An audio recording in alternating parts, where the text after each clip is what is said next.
It's an honour to speak to you today on the topic of making sense of the Adani Coal Mine approval in the midst of coral bleaching. And I'm going to cover, after a brief introduction, the background to the mine and the approval processes. And then I want to focus on 5 fundamental failures in the approval process. The first in relation to groundwater and the misuse of adaptive management principles. The second in relation to black-throated finch and the misuse of environmental offsets. Thirdly, in relation to climate change, and I'll talk about the drug dealer's defence, which is essentially what we use to say we've got no impacts on climate change because the coal would come from somewhere else.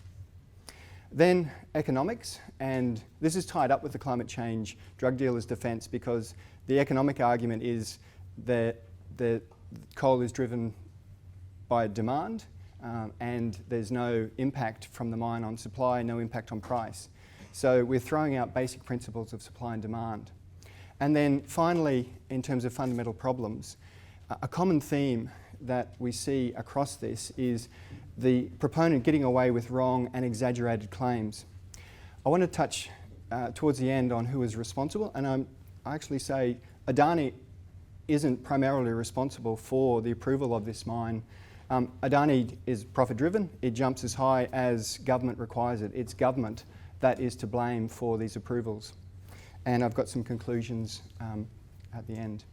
Now, there are many more issues that I could cover in relation to this mine. I spent months of my life last year working on court cases in relation to it, particularly around climate change and groundwater.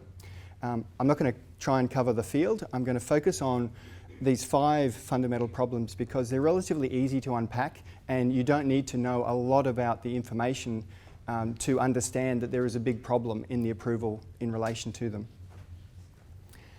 So let's look at a very brief introduction, and I want to acknowledge the traditional custodians of the land, elders past and present, and future generations on which we hold this land in trust at the very start. I also wish to acknowledge the Wangan and Jagalingou peoples who are have a native title claim over the area where the mine is proposed. It's their land I'm speaking about, and if you haven't seen it, go and have a look at their website, and The Guardian has a fantastic story with a wonderful clip from their spokesperson, Adrian Burragubba, saying that we don't need this coal, we don't need their money, we're going to make every effort to stop the mining company from destroying our land. It's a really powerful message coming from the traditional owners. Now, my country, my land, is the Whitsundays, so that's where I'm from. This is a picture taken of me back in the 80s when I had a lot more hair, and it's with my father standing on Whitehaven Beach. I'm sure many of you have been there in the Whitsundays. Absolutely beautiful beach. And I remember this day, the beach was just so bright, chalk white, and the glare was just incredible, and I couldn't look at the camera, so that's me squinting away. And here's another picture of my brother and I and an uncle spearfishing in the Whitsundays as well. So that was my upbringing. That's where I'm from. And it's a reason that the primary question that drives me now in professional practice and has for the last decade is this question: will we leave the Great Barrier Reef for our children? I think that's the only question that you actually need to ask about our climate change policies and our energy policies in Australia. And if the answer to that is not a certain yes, then you know there is something seriously wrong with what we're doing. Now, I'm not going to focus on the coral bleaching event that's occurring right now. We know it's horrible. If you haven't seen it already, there's a fantastic article by John Day on today's The Conversation, where he puts up this image from the Australian the ARC for Coral Reef Studies at JCU, and summarises that there's clear evidence of the extent and severity of the bleaching, which supports the conclusion that the reef is currently experiencing the worst bleaching event ever seen. The level of bleaching is catastrophic in the northern sector, and basically decreases as you go further south. It goes from very severe to no sign of bleaching. Now, you see in the press a lot of pictures of white corals, but I particularly think this series of images is a useful one because the corals start white, So this series of images was taken on Pelorus Island in the midst of the GBR following the mass coral bleaching event in 1998. So on the left, you've got the image from 1998 when the corals are all bleached white, ghost white, and then in the middle, the same patch of reef 4 years later where the corals have died and algae has taken over. There's some recruitment starting there. You can see it much more prevalent 2 years later in 2004. You can see the recruitment coming back. So if there was only ever one bleaching event, the reef could recover. But what we face is repeated bleaching events. So 1998 was enormous. It shocked the coral reef community. And there was a seminal paper published the following year by, the author was O.F. Goldberg, the director of the Global Change Institute. And he was looking at the data from the 1998 coral bleaching event and then looking at what global temperatures was projected to do over coming decades. And he said that the results suggest that the thermal tolerance of reef-building corals are likely to be exceeded every year within the next few decades. Events as severe as the 1998 event, the worst on record, are likely to become commonplace within 20 years. So that was 1999. Fast forward, we're not quite to 20 years yet.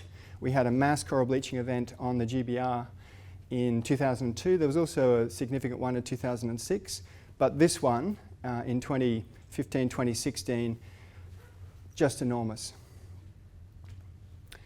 So the alarm bells rang loud and clear in 1998 for coral reefs, one of the Earth's most important ecosystems, which millions of people depend upon for food and livelihood and jobs. And you would have seen some of the news at present. One of the 7:30 report on the 28th of March was excellent in covering what was occurring. And there was a quote from Professor Terry Hughes from James Cook University, fantastic coral reef scientist, saying, "This will change the Great Barrier Reef forever." We are witnessing a major step in the loss of the Great Barrier Reef happening right now, right as we speak. And it hardly causes a ripple in the news. I dare you, go on to the ABC website or Sydney Morning Herald or the Australian right now or later today, and what will you find? You'll find stuff about negative gearing, I'd suggest is going to be the lead. There might be a little bit because Labor is releasing its climate policies for the elections today. Actually, there's going to be, Mark Butler is speaking at 3 o'clock this afternoon in GCI. So, but you know, there's a whole range of other stuff. This is hardly causing a ripple, and yet we're losing one of, you know, our iconic ecosystem in Australia before our eyes. And our Federal Environment Minister downplays climate change, talks about El Nino. And if you look at Greg Hunt over the years, there's this pattern of discounting links between extreme heat events and climate change. You might remember back in 2013 when there were massive bushfires in the Blue Mountains in New South Wales, and Greg Hunt basically said there isn't a link between climate change and increased bushfire intensity, and that he'd looked it up on Wikipedia. Okay, let's move to the background to the mine and the approval processes. So the mine is proposed about 1,000 kilometres northwest of here, about 400 kilometres inland from Mackay. You can see here a closer image. You've got Mackay on the coast and then the mine shown there. And what's proposed is that the mine will have a rail line going out to the port of Abbott Point near Bowen.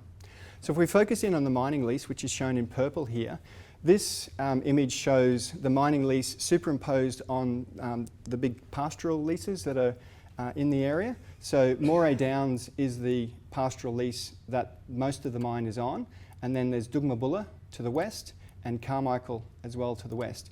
And through the middle of the mine site flows the Carmichael River. This is the mine layout. It's enormous. The green stippled boxes are the open cut pits. The lines that you see to the west of them are the underground workings. So the coal dips from east to west. It starts at about 30 to 40 metres beneath the ground on the east, and then it dips down to about 200 metres beneath the surface to the west. And then basically they dig down open cut until it gets uneconomic and then they go underground chasing the coal seams. Now this is just an image of an open cut coal mine elsewhere in Queensland in the Bowen Basin. So massive removal of earth, digging down to the coal seams. And then the proposal is take the coal by train to the Port of Abbott Point, which is just an image of it. So big jetty going out to ships that are loading. And there have been a number of proposals in recent years to expand Abbott Point to increase the capacity for export. Adani has proposed in this right-hand image T0, which is essentially add an extra 35 million tonnes per annum capacity. A lot of the proposals have dropped away as the coal price dropped in the last 3 to 5 years, but expansion of Abbott Point has been one of the big issues that have been, there's been a lot of press about and a lot of argument in relation to. Now the enormous scale of coal mines, especially the new mega mines like Charmichael, is really difficult to comprehend. The mine is about 25 kilometres east to west and about 32 kilometres north to south. If you compare that to, say, University of Queensland, UQ is about 1 kilometre across. If you took a 4 kilometre grid square, you take out the whole of St Lucia, you could go in to the city, Toowong, Auchenflower, all the CBD, all of West End, all the way over to Woolloongabba. So that's a 4 kilometre grid square, and that's just one of the pits in this mine. If you took essentially the disturbance area, which is about 8 kilometres wide by about 32 kilometres long, and you just put it as a box running from UQ North, you'd go all the way to Petrie, or pretty well equal with Redcliffe. So an enormous disturbance area. And if I just lay a map, the layout plan across Brisbane, so here we've got Brisbane, and I've just laid the layout plan for the map across Brisbane. So the pits would go from Logan Home stretching through to Chermside. So just an enormous, difficult to comprehend how big these things are. Also, I should mention the context of the mine in the opening up of the Galilee Basin, which is one of the big contextual issues for this mine. So in Queensland we have a number of massive coal basins. The most important in terms of exports for us is the Bowen Basin, which stretches south from sort of close to Bowen, Collinsville, stretches south inland from Mackay. It's got high quality coking coal. It's been extensively developed. There's around 50 mines in that area. That's where the rail infrastructure and most of the mines in Queensland operate. Now the Galilee Basin is about a couple of 100 kilometres west of that. It's lower quality coal. It doesn't have rail connections. It hasn't been developed to this point. And basically, it's low quality coal. It's a lot further from the coast. You can see why the Bowen Basin was developed first. But to pay the rail lines, for instance, and the infrastructure to put it in is an enormous capital expenditure. So to justify this huge capital outlay, the mines proposed for the Galilee Basin have gone sort of supersized. So mines in the Bowen Basin might produce, say, between 2 to 12 million tonnes per annum of coal. The coal mines proposed for the Galilee typically produce around 30 million tonnes of coal per year.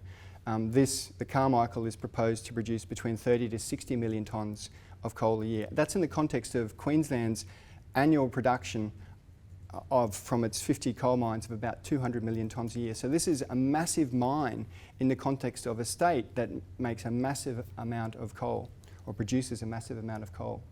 And I should mention also, there's a range of other coal mines proposed there. I'll just mention Kevin's Corner and Alpha, which are also big mines further south of Charmichael. Okay, in Queensland, the major approvals that you need if you want to have a coal mine are three. You need an environmental authority under the Environmental Protection Act, you need a mining lease under the Mineral Resources Act, and you also need an approval under the Environment Protection Biodiversity Conservation Act at a federal level. Now, these big mines are all declared a coordinated project under the State Development and Public Works Organisation Act, and they undergo an environmental impact statement under that Act by the Coordinator General, and the Coordinator General prepares a report. The Coordinator General is basically the spruiker for big projects in Queensland. It's a public servant, statutory body, but basically they're there to spruik big projects in Queensland. And so That's the person that's in charge of the environmental impact statement preparation. So, and that feeds into the other approvals, but there's not a specific separate approval under that Act. Okay, in terms of litigation, I summarise it in this table. There's about 7 cases at present and counting. I'd expect there to be further litigation about the mine in the future. The first 3 on this list relate to the expansion of Abbott Point. Then the 4th one is the native title issues raised by the Wangan and Jagalingou peoples. And then last year there was a large case in the Land Court of Queensland brought by Land Services of Coast and Country. I acted in that case for the objector, arguing against the mine. And then 2 cases in the federal court challenging federal approvals, one by the Mackay Conservation Group and another by the Australian Conservation Foundation.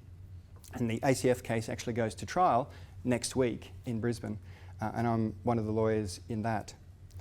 So those are the main cases. There's a heap more information on my website, which you can see. I've put up a lot of the reports for the groundwater reports, the Blackthroated finch reports are all there in the case study. You can go and have a look at that. I've also put up a separate case study about the federal challenges to federal approvals and some of the great cartoons. So the success of the first challenge to the EPBC Act approval by Mackay Conservation Group led to wild claims of lawfare and some glorious cartoons. And just show you a couple of them. So this was one from the Canberra Times by David Pope. And the approval was set aside because the minister had failed to consider conservation advices related to 2 threatened species, a skink and the ornamental snake. And so here we've got the skink saying to Greg Hunt, who Tony Abbott's holding up, "Ha! I understand there's a risk your environmental protection laws may inadvertently protect the environment." And Tony's saying, "Believe me, I'm as shocked as you are, Cecil." And then this one, which I just love. So it's obviously a play on the security situation. Is your local skink self-radicalising? Be alert for these telltale signs. Regularly visits extremist websites, and you might be able to see the screen, but he's looking at the IPCC website and the global carbon budget. Rejects routine customs and eating habits such as coal. Hangs around other isolated vulnerable species such as the ornamental snake. And talks about travel to prescribed conflict zones, such as the federal court. And I love the glasses and the eyes there. Call George, our illustrious Attorney General, on the security hotline. So the hearing of the second challenge to the federal approval, brought by the Australian Conservation Foundation, is being heard next week in the federal court in Brisbane. Open to the public. You're very welcome to come along the 3rd and 4th of May. Kick off around 10:15 in the federal court. This presentation isn't on behalf of ACF today, but Carl from ACF sent me this slide. Obviously there's a lot of groups that are focusing on the plight of the Great Barrier Reef and focused on the Adani approval. You can get involved with them, so ACF has lots of opportunities for that. So Carl Goodsell is the community coordinator for ACF. Okay, the future of the mine remains highly doubtful despite the approvals, and economics is the killer for this mine, not the stringent approval process. So this graph shows global coal prices over the last decade. So you've got a spike in 2008 and also a spike in 2011 when coal got to about $142 a tonne. Oh, this is thermal coal, and then fell away basically since then to beginning of this year around $55 a tonne, and the outlook looks bleak. So Adani came along around 2010 and proposed the mine, and a lot of the mines that were proposed around that time for the Galilee was all during that period, and the hope that there would be ongoing high coal prices. But really since 2012, that hope has been really eroding, and now we get to the point where it looks looks crazy to go ahead with a massive coal mine. And I just got a quote there. The wave, this was a quote from Woodmac's Jonathan Sultan in March 2015, where he said, "The wave of oversupply of coal is absolutely staggering." And that's what's driven down the price. It's oversupply of coal. Remember that when we get back to economics. And to quote from the economic expert for Adani in the Land Court case, "This is an extremely risky project. Everybody knows that. I admit that. Now, with friends like that, with experts like that, you hardly need an opposition, one would think. And it's also in the context where we've got, say, the Isaac Plains mine, which was sold last year for $1. So it was bought by a Japanese steelmaker in 2011 for $430 million, 50% share, and they sold it for $1 last year, or their share. And also Peabody, top coal miner, going into bankruptcy in the US. So that's the context of the economics right now for coal.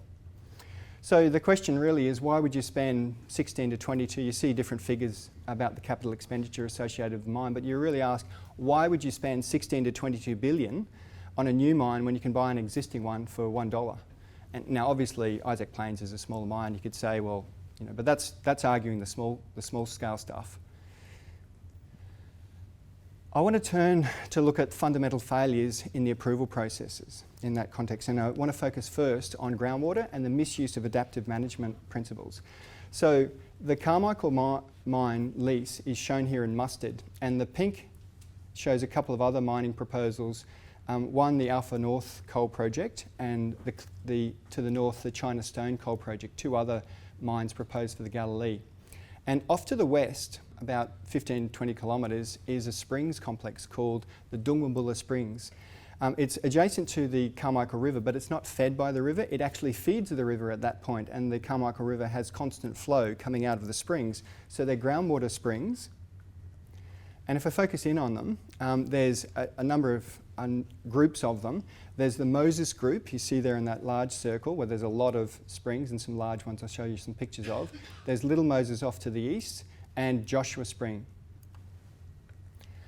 So this is an image of one of the Moses group, and the springs are actually over here.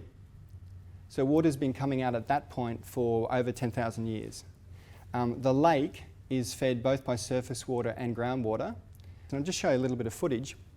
So this is taken from a drone. We lift up over the lake, and you can see the springs coming in the distance.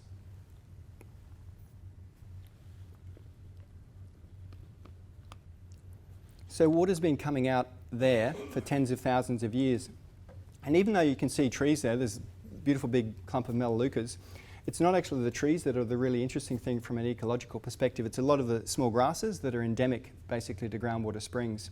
So basically it's the stuff that you would, if you weren't an expert in springs ecology, would just step on as you walk across looking at the trees. They're the really interesting things. See how dry it is in the surrounding area. Here's just a couple of images of the lake. So just taken a nice time of day. Lots of wildlife there. This is another one of the Moses group. Looks like a big golf green. But see how dry it is in the distance? Again, water's been coming out here for over 10,000 years. And this is Little Moses off to the east, another permanent supply of water. This is one of the outlets to Joshua Spring. So Joshua Spring is really exciting from a groundwater spring perspective. It's an artesian spring. It actually, water comes out of the ground without pumping. So a few decades ago, farmers built a turkey's nest dam around the spring. And so now basically you go to it and it looks like a little dam. But basically there's outlets like this where water is just pouring out and it's not being pumped to make it pour out. So what causes an artesian spring is that you have to have a confining layer that holds water in and basically then it gets out. So there has to be a head, potentiometric surface in the recharge area that's higher than where the water is coming out of the ground. And you can either drill a well down through the confining layer and then the water will come out, so you've got an artesian well, or if there's a fault or something else, that there's a break in the confining layer that lets the water get to the surface at that point. A critical question for assessing the groundwater impacts was whether the source of Dungwambulla Springs was above or below a regional aquitard, the Rewan Formation. And Adani had done a lot of seismic work on the mine site because faulting is really important if you're planning a mine, because for a whole range of reasons, faults are really important. So there's a lot of seismic work on the mine site, but there's nothing around the springs. And Adani relied upon the absence of evidence of faulting around Dungwambulla Springs but it hadn't conducted seismic testing or drilling for faults in the area. Its seismic testing and drilling was on the mine lease, and it showed faulting for hundreds of metres through the rewind formation. So this is one of the seismic lines, and the black areas here are the coal seams, and immediately above it is the rewind formation, and the red line is has been marked in by the group that prepared this report, showing a fault going through the rewind formation. And faults are common, are a common source of groundwater for springs in the Great Artesian Basin. So about 400 kilometres southwest of Dungwabulla is the Thompson River Fault. There's this really interesting paper by Moya and colleagues from a couple of years ago looking at that fault in particular, and it's this one here. It basically starts at about 800 metres beneath the surface, goes through a series of regional aquatards all the way to the top. So we know they exist, we know they're an important source for a lot of Great Artesian Basin springs, and we know they can go through regional aquatards. But in the approval process, Adani's case was that there was no faults, and the springs were being sourced above the rewind, which was important because the mine will dewater the coal seams, and that's where if the aquifer is from beneath the rewind, then the springs will basically stop. End of story, won't go. The EPBC Act approval requires research into the connectivity across the rewind formation after the approval is granted. And it's only the Adani's only required to have a plan for the research needs to be submitted before mining commences, not the results. So that's just an extract from the condition. And a feature of virtually all of the groundwater conditions is the absence of substantive limits for groundwater drawdown. This is an extract from the Environmental Authority that's been granted. Basically, it says a groundwater management and monitoring program must be developed to validate the groundwater numerical model, to basically identify other things and groundwater drawdown. But basically you develop that after you've got approval.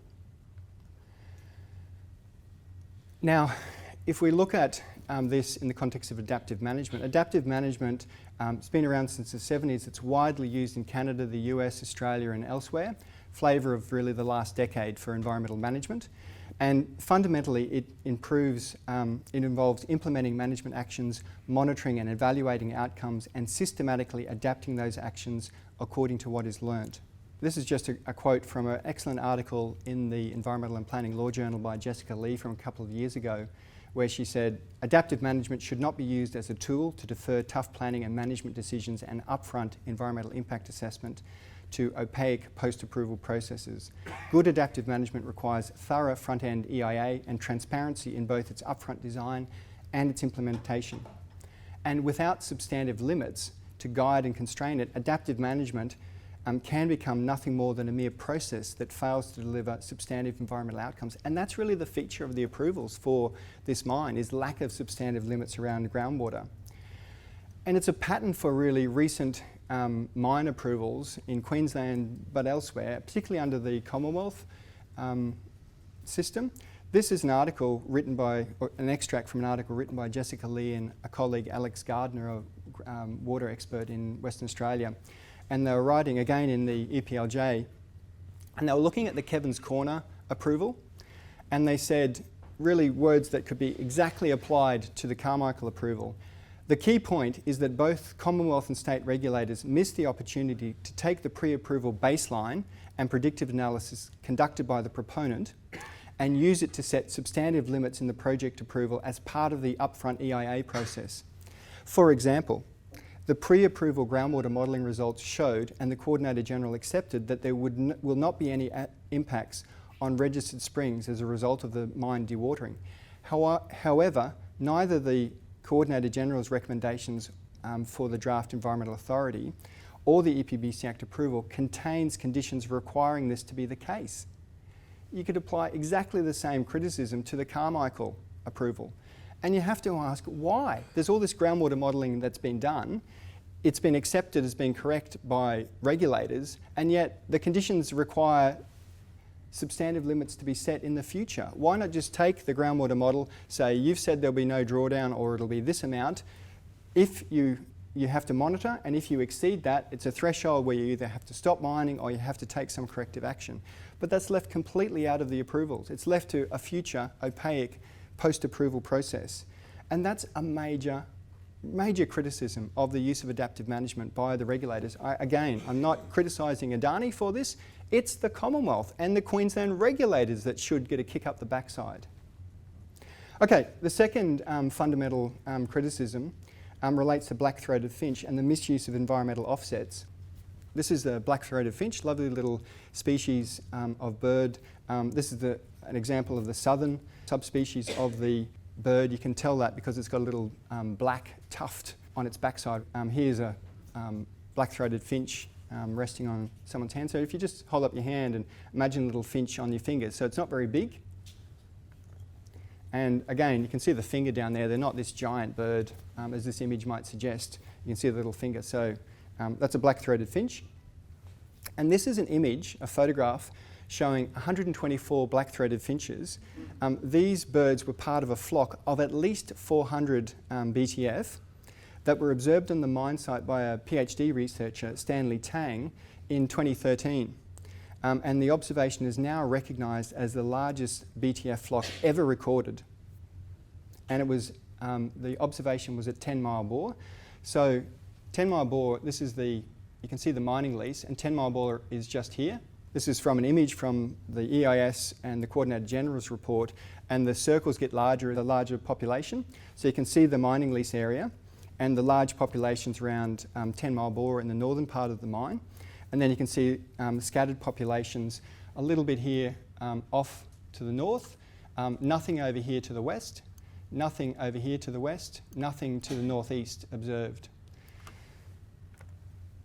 Now, one issue that I think is a concern, or really concerned me in the Land Court case, was that none of the consultants who did the BTF surveys for Adani were called by Adani during the Land Court hearing last year. And my thought on that is it appears to have been a litigation tactic to avoid them being questioned about choices made about the surveys. Because the experts that acted for Adani and also for the objector identified that there was a lot of records of black-throated finch on the mine site that hadn't been recognised in the EIS.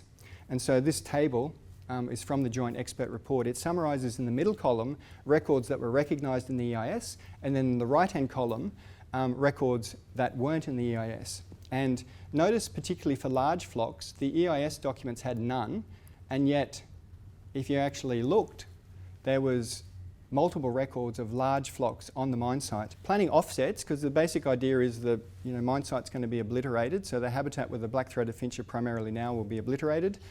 And the idea is that we'll offset the impacts by establishing areas for management of black-throated finch. Now, planning offsets is difficult because the habitat requirements for BTF are uncertain. We don't know why they are located on the mine site or what the offsets need to contain. The offset sites have not yet been decided, but will be located in basically these hatched areas. I've just put side by side the image from the EIS showing those big populations in the northern part. But notice there's no BTF recorded here. And so we've got offsets basically proposed where there's no BTF. And if you look at the literature on offsets, one of the most common criticisms levelled at biodiversity offsets is that they exchange certain losses for uncertain gains. And this is just a diagram from an article by Martine Maron, a colleague of mine at UQ, and co-authors from a few years ago from Biological Conservation, basically emphasising uncertainty is a huge problem for offsets. So basically the offsets that we've got for BTF are hugely uncertain, and we are attempting to exchange an area where we know there is the largest remaining population of this species for an area where we know that they're not now, and we don't know what management we've got to do to make it nice for them. That's a huge problem from core principles for environmental offsets. Okay, the third issue I want to focus on is climate change and the use of the drug dealers' defence. So just some key points. The mine's expected to produce 40 to 60 million tonnes of thermal coal a year. The emissions directly from the mine are about 2% of the total emissions. They're called in greenhouse accounting terminology Scope 1 and 2 emissions. Over the 30 to 60 year life of the mine, it's expected to produce around 2.3 billion tonnes of thermal coal. When you burn that, you end up with about 4.7 billion tonnes of greenhouse gases. That's about 98% of the total emissions, and in greenhouse accounting terminology, they're called Scope 3 emissions. This is about 0.6% of the entire globe's budget to 2050 if we're to have a 50-50 chance of staying beneath 2 degrees. So just get that. This one mine is on the scale of global emissions, like 0.6% of the remaining budget that the entire globe can burn and emit to the atmosphere. This one mine. And yet, in the EIS process, Scope 3 emissions basically were ignored. So the focus was on the Scope 1 and 2 emissions, which are about 2%, and ignoring the 98% of emissions. So the EIS didn't even calculate Scope 3 emissions, and the Coordinator General didn't require it. The Queensland Government says that those things are irrelevant. So our current approach to assessing climate change impacts from coal mines and CSG is basically like this. You put your fingers in your ear and you go la la la la la. Or this image that I also really like. So we've got the elephant in the room for our coal mines and CSG projects is climate change, but it doesn't get talked about. If you look at EISs, it basically ignores it or discounts it. Now, place that in the context of what we expect to happen to GBR. So this is 3 images from a paper by, again, Ophir Goldberg, the director of GCI, from 2007 and colleagues, published in Science. On the left, you've got the expected condition of the reef, the coral reefs at about 1 degree warming, less than we've already got. So basically, reefs being healthy, we're already into the danger zone for reefs. In the middle, what they expect coral reefs to look like around the world at 2 degrees warming, and on the right at 3 degrees warming. There was also a paper published at the beginning of last year in Nature by McGlade and Ekins, looked at the distribution of fossil fuels that had to be left unused to meet 2 degree target, and their results suggested that globally 1/3 of oil reserves, half of gas reserves, and over 80% of current coal reserves should remain unused from 2010 to 2050 in order to meet the target of 2 degrees. And if you look at their tables, for the OECD Pacific region, which includes Australia, they were saying that if you don't have with carbon capture and storage, you still have to leave 93% of remaining coal in the ground, and without CCS, you have to leave 95% of the coal in the ground. Or globally, about 82% with CCS, about 88% without CCS. So in the Charmichael Coal Mine is about 2.3 gigatons of coal. So you're looking at about 3% of OECD Pacific, or 0.3% of the global stock.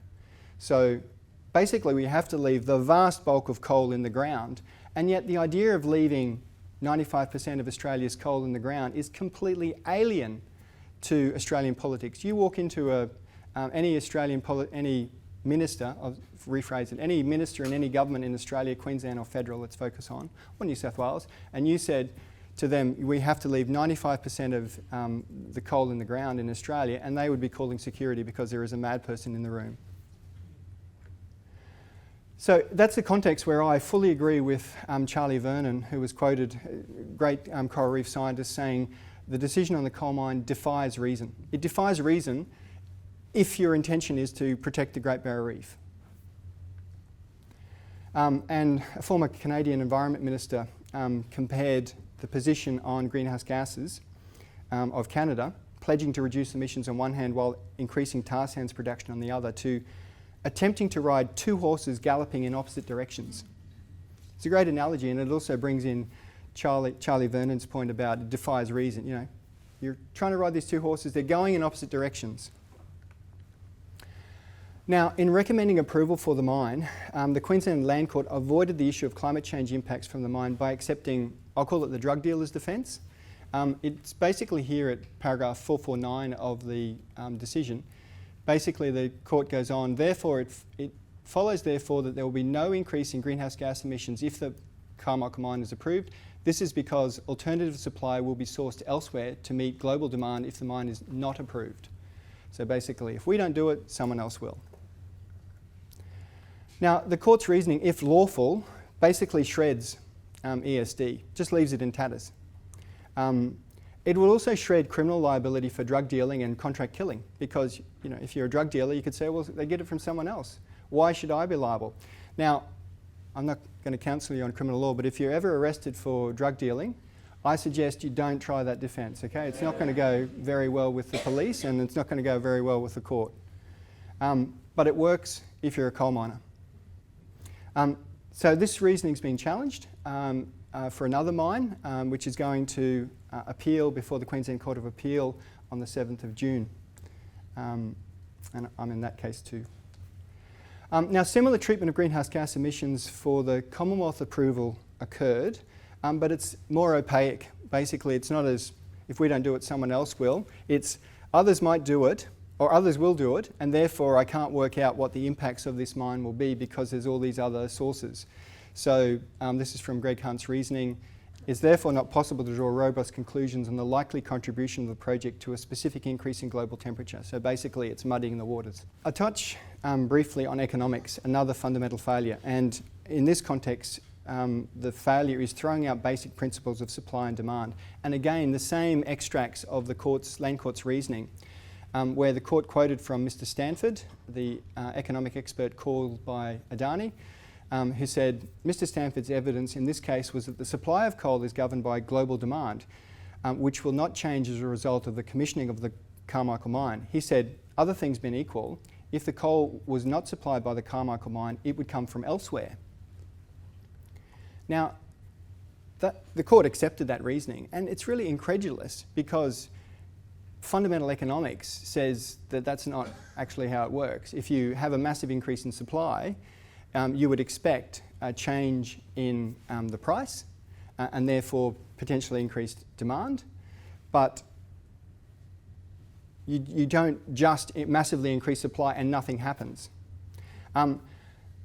This mine, to put this in context, this mine is estimated to increase world seaborne thermal coal supply by between 3.7 and 6%. So it's material on a global scale.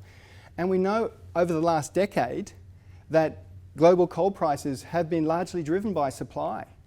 So saying that supply, increasing, a massive chunk of supply has no impact on price and therefore no impact on choice of power producers to use coal is incredulous.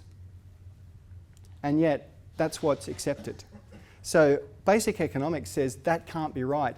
The reason, though, that this reasoning has to be run and why the economists used it was because if he accepted that there would be increasing supply, decreased price and increased demand, then you would have an impact on climate change. And his argument was there will be no impact because the coal would come from somewhere else.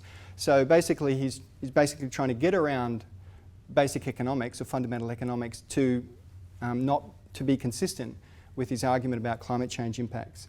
Finally, I want to deal with getting away with wrong and exaggerated claims. I could look at the missing BTF data, which is a great example, but the one that severely embarrassed Adani during the court process was that its claim about 10,000 jobs and 22 billion in royalties came unstuck. And if you go onto the Adani website today, it's still there. It says the combined mine, rail and port operations will provide over 10,000 direct and indirect jobs and generate around 222 billion in mining taxes and royalties. Now, just to point out, the port employs, I think, at the moment, about 80 people, and the rail is probably around a similar amount. So the vast chunk of that 10,000 logically has to come from the mine. Adani suffered a major public relations loss when its claim of creating 10,000 jobs and 22 billion in royalties and state taxes was shredded by its own expert witness during the Land Court hearing last year. Adani's expert admitted rather than 10,000 jobs, the mine would produce not many jobs, being a net increase of only 1,464, direct and indirect around Australia. That's less than 15% of the original claim. And also, rather than 22 billion in royalties and state taxes, it would be in net present value between 3.8 and 4.8 billion. Around 20% of the original claim. That's significant because in the final weighing up of an approval of a mine like this, you're weighing up the environmental harm against the benefits in jobs and money. And it's that weighing up process. From a miner's perspective, if you grossly inflate the jobs and the royalties that you gain, then you tip the balance in favour of the mine being approved, even with horrific environmental consequences. Now, Adani's discredited claims had no apparent effect on its approvals. Sure, it suffered public embarrassment, but nothing's happened at a federal or state level. So who's responsible for this disaster? Federal Environment Minister Greg Hunt has to wear a Guernsey in that. Again, I emphasise, I'm not criticising Adani. It's a profit-driven company. It will jump as high as government requires, and if that is too high for it to make a commercial sense, it will walk away. We should focus on government because it's the one that's supposed to be protecting us and protecting the Great Barrier Reef. If you look back, Greg Hunt, sure, he's the current fellow in the Environment Minister's portfolio role, but if you look back the last 20 years, really the rot starts to set in under Keating, then Howard continued the walking away from clear climate science, which Hawke had really pushed back in the early 1990s, and then Rudd Gillard, that brief flurry, we know how that ended with Abbott and now Turnbull. There's a great book published, freely available as well, from ANU Press by Maria Taylor, What Australia Knew and Buried, and it sets out that history. Also have to give a Guernsey to lobby groups. We've got the Institute of Public Affairs, Business Council of Australia, Minerals Council of Australia, Queensland Resources Council lobbying hard for mines. Michael Roach, the Queensland Resources Council, shown there. And I'm going to criticise Labor in a moment, the current government, but obviously the previous government was, they wanted to give $500 million to Adani to fund the rail line. So our Premier's saying, we're in the coal business. And he went on then to say, if you want jobs and etc., you've got to accept that. But it's a false choice between the economy and jobs versus the environment. The environment has got to be the foundation of our decision making, because if we destroy it, you destroy your jobs, you destroy your economy. If we look at our current cabinet, so moving on to Labor, three of them in particular, we've got the Queensland Environment Minister Stephen Miles and the Minister for National Parks and the GBR, Jackie Trad, who's the Deputy Premier, also my local member over in South Brisbane, and also Kate Jones, who's not current, she's a previous Environment Minister. Now, if you look at those people, they all seem like fantastic people to me. Like, you look at them, I've only met Kate Jones once on a professional engagement, but you look at them, Stephen Miles seems to be genuinely gutted about Carmichael, like he's obviously gutted about it. Jackie Trad seems to be, she seems a really nice person. And Kate Jones, you've got this great cabinet, like at a state level, under Anastasia Palaszczuk, and yet we still get an approval of it. How can, these people haven't walked away from cabinet. They haven't said, no, I'm not going to countenance approval of this disaster for Queensland. So while I respect them as people, the decisions that they're making as a cabinet must bear criticism. And so in conclusion, I've talked about background to the mine and fundamental failures in the approval process and focused on 5 and who is responsible. Can I just conclude with a couple of observations in terms of lessons that we get from this? And can you just imagine that you are an Olympic hurdler? You've trained for years to get to the Olympics final, okay? Countless hours in the rain and the heat and the cold, out running, training, jumping over hurdles. You are at the peak of your career. You've made it to the Olympic finals. You're in the blocks, you're set, the gun goes off, bang, you're running. You get to the first hurdle, clash. You go tumbling to the ground. Now, while you are lying on the ground looking at the other people in the final running off in the distance, that's pretty well the feeling you should have for the approval of the Carmichael Coal Mine, because you have just seen years of your life lost and you're never getting it back. This is an Olympic final. It doesn't get any bigger than this. And that's really the context for this Carmichael Mine. When I talk about lessons, I'm thinking lessons for what? This is as big as it gets. We're not... Yeah. The overarching lesson that I'd suggest from this sorry saga is, in terms of government regulation and policy, is that the Adani approval in the midst of coral bleaching highlights systemic failure of government and our legal system to protect us. Government and our legal system. And systemic. Because if you look at it in the context of 20 years of We've known that coral bleaching was a massive issue for the reef. It's happening now, but it's not like we weren't warned. It's not like the scientific community wasn't saying this is a big, big problem for the reef. We haven't responded to it. We can see right now that current climate conditions are too high for healthy reefs.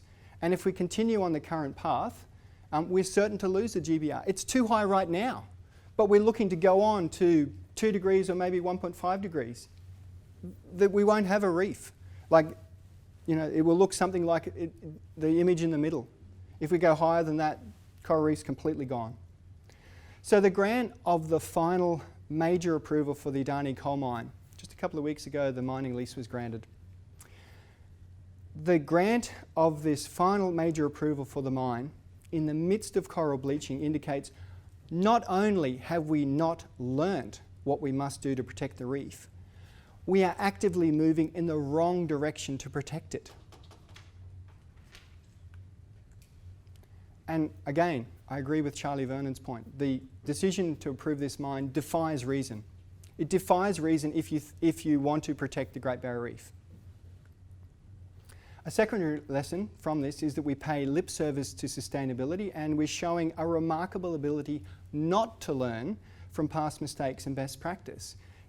Just an example of that, adaptive management and groundwater. I mean, there's this article about Kevin's Corner, all these criticisms with having no substantive limits. You know, a couple of years before, Charmichael approval has no substantive limits. We're not learning. It's remarkable.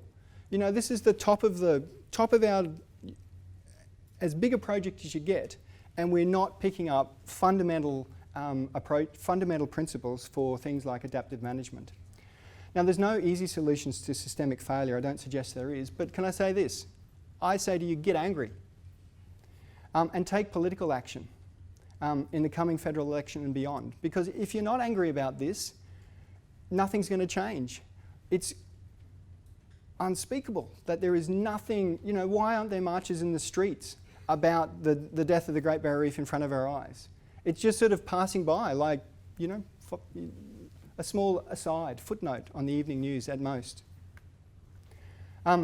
You might take the opportunity to question Labor's Mark Butler, who's speaking this afternoon at GCI at 3 p.m. So GCI Institute, Labor's launching its climate policies today. And can I remind you of this, a quote from Nelson Mandela: "Every important change in history was impossible until it happened." It seems impossible that we're going to protect the Great Barrier Reef looking at our policies right now. But we should learn from Mandela. Solving climate change and protecting the GBR are major job creators, and we need to emphasise that in any public messaging. So continue to fight to protect the reef, and remember that political will is a renewable resource. So a great quote from Al Gore, but you know, in the aftermath of the Abbott years and Turnbull now the lukewarm years, remember that we can regenerate, we can rebuild the political will to deal with this and protect the reef. And we've done it before, because in the 60s, the fight to protect the Great Barrier Reef from mining was won at that stage by the declaration of the Great Barrier Reef Marine Park. So the campaign by ACF and the Australian Marine Conservation Society and other groups to protect the GBR led to the ban on oil drilling and mining within the GBR itself. So we, as Australia, in Australia, we've already taken big steps to protect the reef from mining. We need to repeat that now. And we need to answer this question positively. Will we leave the Great Barrier Reef for our children? If the answer that we're giving to that is not a resounding yes, and we are doing everything we humanly can to achieve it, then there is something rotten to its core in our policies.